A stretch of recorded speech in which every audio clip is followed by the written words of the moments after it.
fait 4 tartes, donc on en fait 2 à la tomate et on fait une variante, on en fait 2 autres à la betterave. Alors, on commence ça. On va commencer par rouler notre pâte. J'aimerais ça, Yves, qu'on parle de la pâte feuilletée.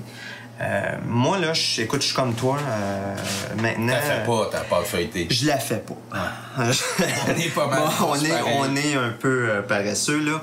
C'est que c'est intéressant avec les boulangeries, toutes nos petites boulangeries artisanales, maintenant, ils nous proposent des pâtes feuilletées qui sont faites, et ça, c'est important, et c'est fait au pur beurre. Non pas avec les matières grasses, là, remplies de gras trans, au goût, c'est meilleur, c'est vraiment supérieur. Yves, la prochaine étape, on achète un fromage de chèvre, un paillot, un fromage québécois de chèvre, pas trop goûteux, hein, c'est ça? Pas azoté parce que ça va trop dominer. Et puis là, on couvre nos fonds de pâte feuilletée avant d'enfourner. Exact. Il faut dire qu'on peut aussi utiliser un fromage de chèvre crémeux. OK. Qu'on peut délayer avec un tout petit peu de crème et badigeonner le fond. C'est sûr que celui-là va donner davantage un goût de chèvre à notre tarte. Tout à fait. Qu'un fromage de chèvre à la crème. OK. Alors, tu vois, celle-ci, je vais l'assaisonner à la coriandre fraîche. OK. Juste pour faire des variantes. Alors, moi, Stéphane, une fois que tu vas avoir mis le fromage sur la pâte feuilletée, je vais couvrir avec des betteraves. On les a fait cuire. Une fois cuites, on les a pelées. Oui. Je les ai tranchées et je les ai fait mariner dans un jus de pomme. Et Mais ça pourrait être du jus d'orange, ça pourrait être un mélange de jus de pomme avec un petit peu de vinaigre. Ça dépend du goût qu'on veut donner. On pourrait mettre des herbes. Le jus de pomme, c'est de saison. On est à l'automne, donc... Alors, t'en as-tu mis la moitié? À peu près. OK. Alors, voilà. On y va maintenant avec les tranches de betterave. Et on va couvrir ça avec des noix de Grenoble que j'ai fait caraméliser dans le beurre et le miel. Ici? Ouais, ça va donner la touche finale. Tu peux y goûter si tu veux, me dire ce que t'en penses. Ça fait caraméliser dans du beurre et miel. Ouais, une petite affaire de sel. Est-ce que tu as fait ça? Ah oui. Ah ouais. Le sel. C'est intéressant. Ouais. Ah ouais. Tu l'as fait à la poêle ou tu l'as fait au four? À la poêle. Ça peut être fait au four, mais je l'ai fait poêler. Est-ce que tu couvres? On couvre. C'est une garniture, mais on peut en mettre. Alors, on cuit ça au four à 400. Mais avant d'enfourner nos tartes, on va préparer nos tartes à la tomate. Parfait. Là, au lieu de mettre du fromage de chèvre, on va se faire un fond crémeux avec de la moutarde, du fromage à la crème et un petit peu de crème. On en fait pour 2 tartes. Pour 2 tartes, une cuillerée... Donc, une par tarte. Donc, j'en mets une deuxième pour la deuxième tarte.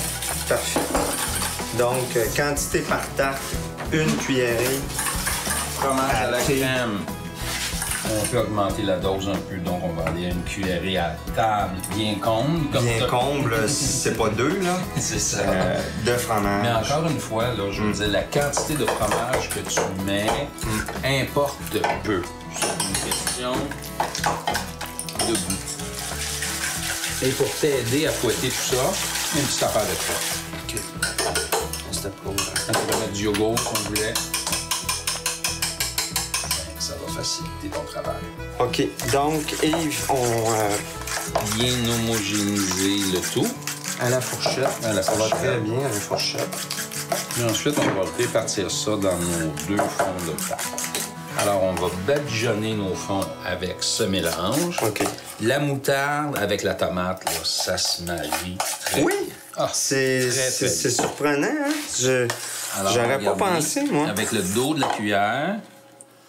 Et là, on va couvrir ça avec des feuilles de basilic frais. Comme le basilic vert a gelé cette semaine, on va travailler avec du basilic pourpre qui, lui, était à l'abri du froid. Comme ça va aller sous les tomates. Il ne faut pas mettre le basilic par-dessus les tomates parce que les feuilles vont sécher. Ça supporte pas vraiment la cuisson, ça. Exact. Et maintenant, mon cher Stéphane, on va approcher les tomates qui sont là. Oui.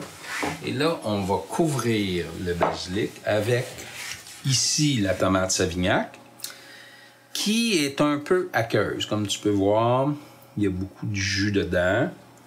Et voilà. La tomate Savignac. Ouais. Ça, là, moi, là, je suis ému, là. Ouais, ben, je suis ému de cuisiner avec la tomate Savignac, là. C'est toute qu'une belle histoire, là, la tomate Savignac. Là. Le frère Savignac, tu savais qu'à 40 ans, il était condamné par la médecine parce qu'il souffrait de problèmes de digestion aiguë. Ouais. Et il a arrêté l'enseignement. C'était un clerc Saint-Viateur qui vivait à Joliette, au centre de réflexion chrétienne. Et il a demandé au frère supérieur s'il pouvait faire un jardin dans la cour du centre. Et il a commencé à jardiner. C'est là que s'est intéressé à la culture biologique. Ça s'appelait peut-être pas comme ça à l'époque, mais il disait je jardine en harmonie avec la terre.